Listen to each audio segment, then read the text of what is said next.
Welcome to the Dr. Wyatt Show, where developing a long-lasting, happy relationship is the status symbol to achieve, and following my 6 marriage steps is a path to help get you there. I'm your host, Dr. Wyatt Fisher, a licensed psychologist specializing in marriage counseling. The Dr. Wyatt Show is also available for you to call in Monday through Thursday, 4:30 to 6 p.m. with your marriage questions.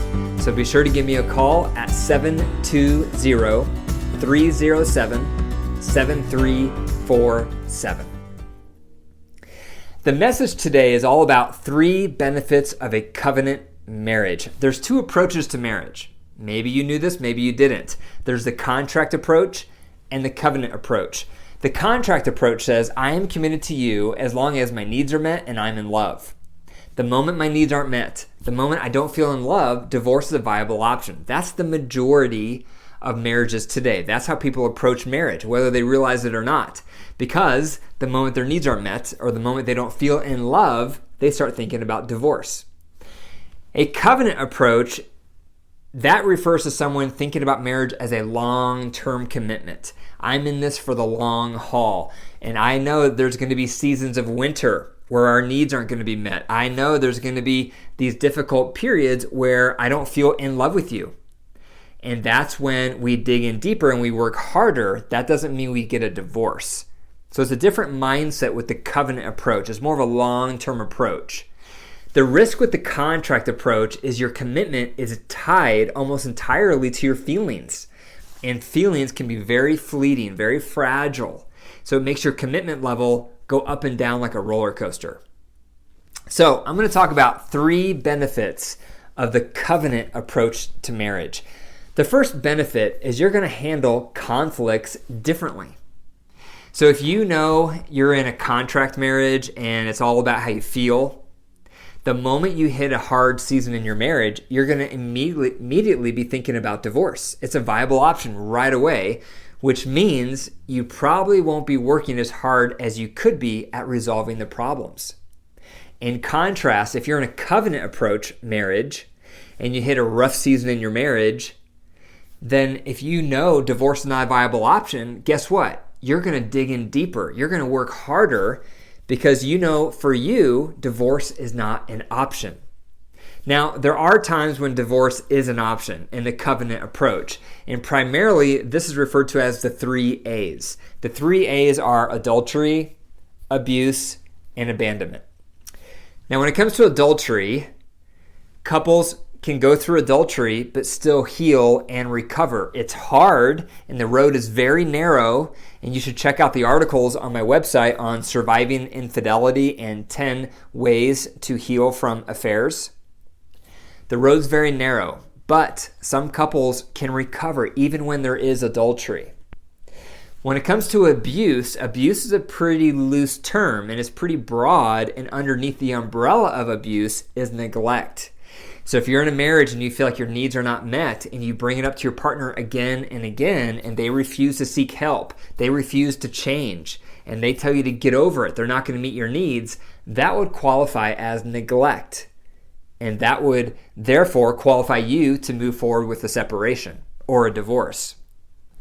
When it comes to separation and divorce, I always recommend doing a separation first, because a lot of times a separation can get your partner's attention. And it can be a wake-up call, and it can help them realize, I need to make some changes, or I'm going to lose my family. I'm going to lose my partner. So sometimes people get complacent, and they're not willing to really change until they realize you mean business. And so even if you're in a covenant approach, that doesn't mean you need to tolerate mistreatment at all. If there's unrepented infidelity and your partner will not cease contact with the person, get a separation. If your partner will not tend to your needs, no matter how much you bring it up, and they refuse to seek help, get a separation. But on average, this covenant approach is, I'm in it for the long haul. And it will change how you respond to problems. So in my marriage, I've been through several seasons of winter where I did not feel in love, my needs were not being met, and everything inside of me wanted to get a divorce. But I was committed to the covenant approach. And so I had to go through my mind, is this adultery? No. Is this abuse? No. Is this abandonment? No. And because the answers were no, My only choice was to stick in there and dig in deeper and work harder, and I'm so glad that I did, because today we have a better marriage now than we ever have had. So it makes a monumental difference how you're going to handle problems based on if you're approaching your marriage as a contract versus a covenant. The second benefit to the covenant approach is it's going to cultivate security. Too many couples are in the habit of whenever they have a conflict, one or both partners throws out the D word. They threaten divorce, or they threaten leaving the other person, or they threaten ending the relationship. Every time you threaten the security of the relationship, it makes the relationship insecure. It makes your partner insecure. And when we feel insecure, what do? We pull back. We withdraw. We retreat. We go underneath our shell. So if you are threatening the security of your relationship because you're throwing out the D word as a threat, it's going to hinder the intimacy in your relationship because your partner and perhaps you are going to pull back. And therefore, you're not going to be as vulnerable emotionally, which is going to also make you not as willing or open to the physical connection.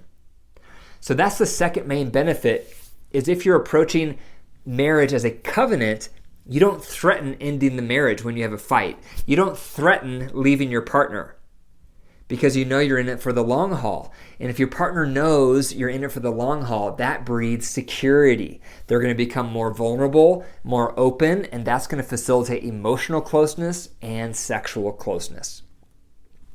The third benefit to the covenant approach of marriage is it provides opportunities for growth. This is a big one. No other relationship do you have someone shining a mirror back in your face 24/7, highlighting your growth areas, highlighting where you screw up, highlighting your brokenness, highlighting your shortcomings. No other relationship does that. So we have a choice. If we're in a contract marriage and our partner is highlighting our weaknesses, pointing out things that we're doing that's upsetting them, if you're in a contract marriage, you may say, forget this. I'm leaving. I don't need this. I'm going to go on and move on with my life, and I'm going to meet someone new. And that's what a lot of people do. But what they don't realize is they take those growth areas that they had in their first marriage and they bring it to their next relationship. They don't change. Whenever you leave a relationship and enter a new one, you take you with you. And so you short circuit your opportunity to develop and to grow and to refine yourself from the feedback you're getting from a long-term relationship. And that's exactly what happens in covenant marriages. If you're in a covenant marriage and you're in it for the long haul, you're going to get that feedback on your shortcomings. You're going to get that feedback on your brokenness. You're going to get that feedback on your blind spots.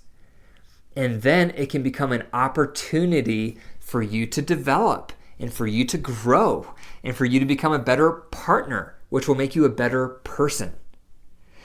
So when you're in this long-term relationship, you have a lot of opportunity to change and to be transformed because you're getting all this feedback. You're sharpening each other day in and day out.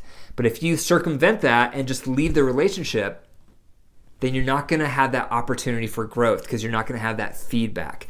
Don't be scared of feedback. Invite it. Don't be scared of your partner telling you what your weaknesses are. Invite it.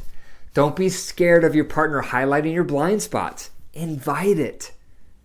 Because when you invite it, and then you consider it, and then you work on it, that is so admirable. That's going to encourage your partner to do the same. That's going to make you into a better person. So many people get scared of feedback. They don't want to hear the negative stuff their partner thinks. But that doesn't change your partner from thinking it. It just makes them bottled up, and then they're going to attack you and get critical. So instead, if you invite the feedback, be strong enough to receive that feedback. That's so inspiring when you can do that. And again, if you can think about that feedback and consider the pieces of truth in the feedback and then work on it, what an amazing opportunity to become a better person. So those are your 3 ways of benefiting from a covenant marriage. Number 1, it's going to help you handle conflicts better. Number 2, it's going to cultivate security. And number 3, it creates opportunities for growth. Thank you for listening to the Dr. Wyatt Show. If you enjoyed today's episode, be sure to click the 5 stars and leave a review. If this podcast has helped your marriage, please contact me because I would love to have you on the show to interview you so others can be inspired by your story. My email is info@drwyattfisher.com.